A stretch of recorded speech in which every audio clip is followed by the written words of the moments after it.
বাদাম, দুধের স্বর, কিশমিশ, হরলিক্স, কাক দিয়ে আসো।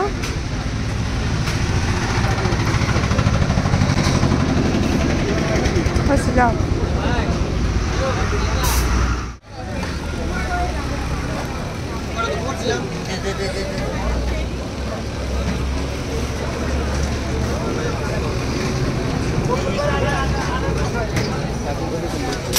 বেগুন চাই দেবো না কিছু চামচ করি বেগুন দেবো দেরি করে চিনি করে দেবো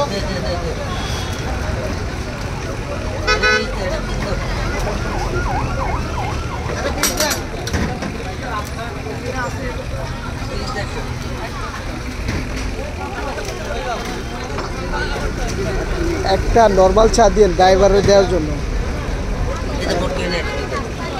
বটকলু যে ড্রাইভারটা। আসসালামু আলাইকুম এন্ড হ্যালো এভরিওয়ান, কেমন আছেন সবাই? আশা করছি সবাই অনেক ভালো আছেন। আজকে আমরা চলে এসেছি পাবনা গাছপাড়া আলামিন চত্বর, আলামিনের চায়ের দোকান। এটা আলামিন চত্বর নামে পরিচিত এবং আলামিনের চায়ের দোকান নামেই পরিচিত। অনেক বেশি উনি খ্যাতি অর্জন করেছেন পাবনাতে এই চায়ের কারণে। তো এই চায়ের কি বিশেষত্ব রয়েছে আজকে আপনাদেরকে সেটাই দেখাবো। এখানে উনি অনেক অনেক গরম একদম খাঁটি দুধ, সেই দুধের মধ্যে গুঁড়ো দুধ দিয়ে দিয়েছে, হরলিক্স দিয়ে দিয়েছে, আবার এখানে কফিও অ্যাড করবে পরে। তো এখানে উপরে মালাই দিয়ে দিল। সব মিলিয়ে আমার কাছে ভালো লেগেছে, তবে কিছু কিছু ব্যাপার আমি আপনাদেরকে একটু শেয়ার করব ভালো করে। লাস্টের দিকে ভিডিওটা দেখবেন খেয়াল করে যে আমি কি কি দেখিয়েছি এবং বলেছি। তো ফাইনালি এখানে উনি আবার চাটাকে এখন আরেকটু গরম করে আরেকটু জাল দিবে, তো তারপরে কফি অ্যাড করে দিল। তো এভাবেই আসলে চাটা লাস্টের দিকে সার্ভ করে দিবে। তারপরে এখন আমরা ওয়েট করছি। তো এখানে জাল হবে মিনিমাম 10 মিনিট।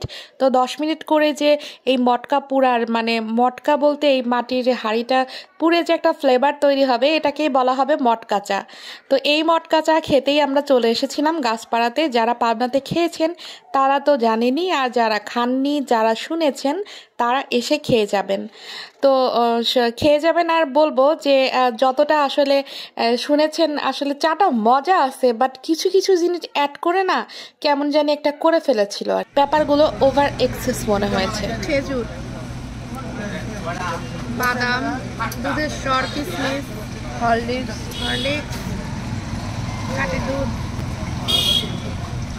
কত মজা, অনেক মজা।